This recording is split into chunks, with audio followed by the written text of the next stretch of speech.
Šodien tika publiskots Eiropas komisijas ziņojums par Latvijas ekonomikas stabilizācijas programmas izpildi, kurā secināts, ka Latvija ir veikusi pietiekošas pasākumus fiskālās konsolidācijas mērķu izpildē gan pagājušajā gadā, gan šogad, un ka valdības īstenotā politika ļaus nodrošināt Maastrichtas kritēriju izpildi paredzētajā termiņā 2012. gadā.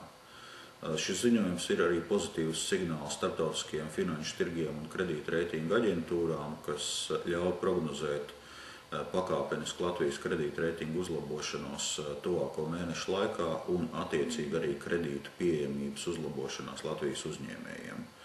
Tagad svarīgākais ir panākt to fiskālās stabilizācijas jomā nesagraut ar kaut kādiem populistiskiem priekšvēlēšanu lēmumiem.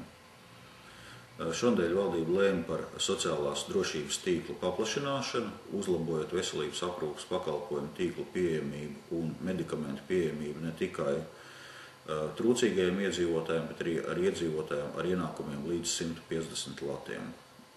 Šodien man notika tikšanās arī ar novada apvienības valdes pārstāvjiem, kuros pārunājām pašvaldības interesējošos jautājumus, un no novada apvienības valdes nāca iniciatīva šādas tikšanās turpmāk rīkot regulāri, un arī man ir svarīgi patiešo uzzināt tos jautājumus, tās problēmas, kas ir aktuālas mazajās pašvaldībās.